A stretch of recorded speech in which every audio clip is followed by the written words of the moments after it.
যারা ভাগে কুরবানি দেয়, বেশিরভাগ ক্ষেত্রে যারা শেয়ারে কুরবানি দেয়, ভাগে কুরবানি দেয়, সাত ভাগে কুরবানি দেয়, বেশিরভাগ ক্ষেত্রেই তাদের কুরবানি বাতিল হয়ে যায়, সওয়াব বাতিল হয়ে যায়। এবং এটা বলার বিশেষ কিছু কারণ আছে। যারাই ভাগে কুরবানি দেন, আমি সবাইকে বিনীত আবদার রাখছি, আই এম বিং ভেরি হাম্বল, সবাইকে বলছি প্রিয় ভাইয়েরা, প্লিজ মেহেরবানি করে 5টা বিষয়ে খেয়াল রাখবেন ভাগে কুরবানি দেওয়ার সময়। এই 5টা বিষয় ঠিকঠাক থাকলে আপনার কুরবানির সওয়াবকে আরো বাড়াই দিবে একজন, বলেন সবাই, তিনি কে?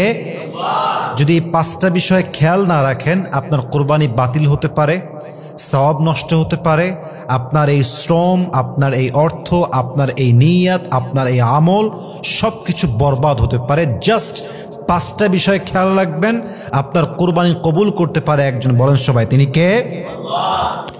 1 নাম্বার, যারা 7 জন মিলে শেয়ারে কোরবানি দিচ্ছেন, খেয়াল রাখবেন ভাগে কোরবানি দেওয়ার ক্ষেত্রে সকলের নিয়ত সহি আছে কিনা। কারণ আর নিয়তুল ফাসেদা, প্রথম ব্যাপারটাই হচ্ছে এরকম, আর নিয়তুল ফাসেদা, যদি কোনো একজন ব্যক্তির নিয়ত খারাপ হয়, অর্থাৎ 7 জনের মাঝে একজনের নিয়ত হচ্ছে শুধু গোস্ত খাবো, জাস্ট গোস্ত খাবো, এটাই তার ইন্টেনশন, তবে আপনাদের কোরবানি বাতিল হওয়ার সম্ভাবনা অনেক বেশি। কারণ হাদিসে আসছে ইন্নামাল আমালু বিন্নিয়াত, প্রত্যেকটা আমলের সওয়াব কি হবে, কেমন হবে, it's based on your intention. নিয়ত ভালো তো সওয়াব আছে, নিয়ত খারাপ তো আমলে কোনো সওয়াব নাই। এই জন্য খেয়াল রাখবেন আর নিয়তুল ফাসেদা, কোনো ব্যক্তির নিয়ত খারাপ আছে কিনা। রাজি আছেন তো ইনশাআল্লাহ? 2 নাম্বার, আর রিজকুল হারাম, 7 জন মিলে কোরবানি দিচ্ছেন, কিন্তু খেয়াল রাখবেন যে কোনো একজন ব্যক্তির ইনকামটা হারাম আছে কিনা। মনে করেন 7 জনের মাঝে একজন ইনকাম হচ্ছে ঘুষের ইনকাম, কারো ইনকাম সুদের ইনকাম, কারো ইনকাম জুয়ার ইনকাম, কারো ইনকাম চাঁদার ইনকাম। অর্থাৎ 7 জনের মাঝে যদি জাস্ট 1 পার্সন এমন হয় যার নিয়তটা সহিনা এবং তার ইনকামটা হারাম, এমন কোনো ব্যক্তি যদি হয়, তার জন্য সবার কোরবানি বাতিল হয়ে যাবে, ঠিক কিনা বলেন? এবং হাদিসে আসছে, আল্লাহর হাবিব বলেছেন ইন্নাল্লাহা তাইয়িবুন লা ইয়াকবালু ইল্লা তাইয়িবান, আল্লাহ নিজেও পবিত্র, আল্লাহ যা কবুল করে তাও পবিত্র, ঠিক কিনা বলেন? অতএব রিজিক যদি হারাম হয়, আর্ন মানি সোর্স যদি হারাম হয় কোনো একজনের, আপনাদের কোরবানি বাতিল হতে পারে। আল্লাহ বোঝার তৌফিক দান করুক, পড়েন সবাই আমিন।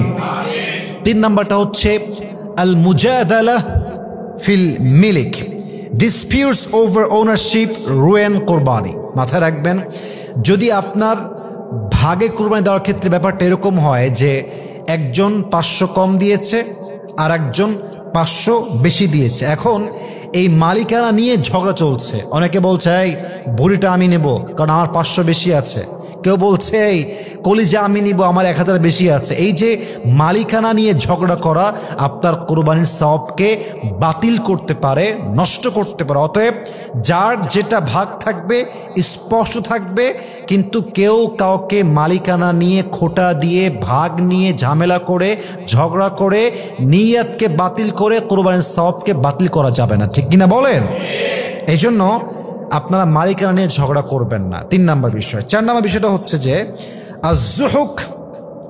আয-যুহকু ওয়াত-তাফাখুর, এমন একটি বিষয় যেটা অনেকের মাঝে আজকাল দেখা যায়। বেশিরভাগ কোরবানি হয় শো অফের উপর। দেখবেন যে কেউ অনেক বড় কোরবানির জন্য গরু কিনে এবং এটা সেলফি তুলে ফেসবুকে দেয়, আপনার স্টোরিতে দেয়, টিকটক মেক করে, জাস্ট একটাই উদ্দেশ্য, গরু যদি বড় কিনেছি আমি, আমার ভিডিও ভাইরাল হবে বেশি। এই ভাইরালের চিন্তা, শো অফের চিন্তা আপনার সমস্ত আমলকে বাতিল করতে পারে, ঠিক কিনা বলেন? এজন্য যদি 7 জনের মাঝে যে কোনো একজন নিয়ত হয় শো অফ করা, সাবধান, জাস্টিফাই করে নেবেন। 5 নাম্বার বিষয়গুলো শেষ করতে চাচ্ছি। অনেকেই কোরবানি দেয় বাহির থেকে, যেমন আমি থাকি ঢাকাতে, আমি কোরবানি দেবো চট্টগ্রামে, রাজশাহীতে, সিলেটে, যে কোনো এক জায়গাতে। এখন 7 জন ভাগে আছি, কিন্তু 6 জন থাকি দেশের বাইরে অথবা আমাদের শহরের বাইরে।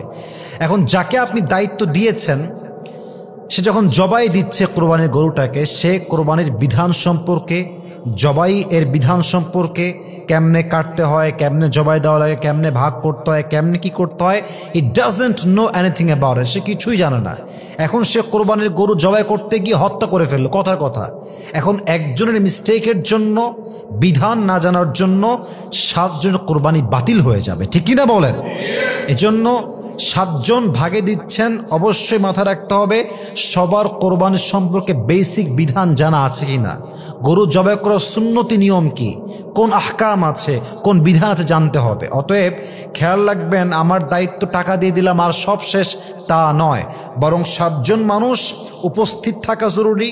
যদি উপস্থিত নাও থাকতে পারেন, এটা মাথায় রাখতে হবে যে আমার যেই ভাগের কোরবানি দেওয়া হচ্ছে, গরু হোক ছাগল হোক, হোয়াট এভার ইট ইজ, গরু ছাড়া তো আপনার 7 ভাগ হবেই না।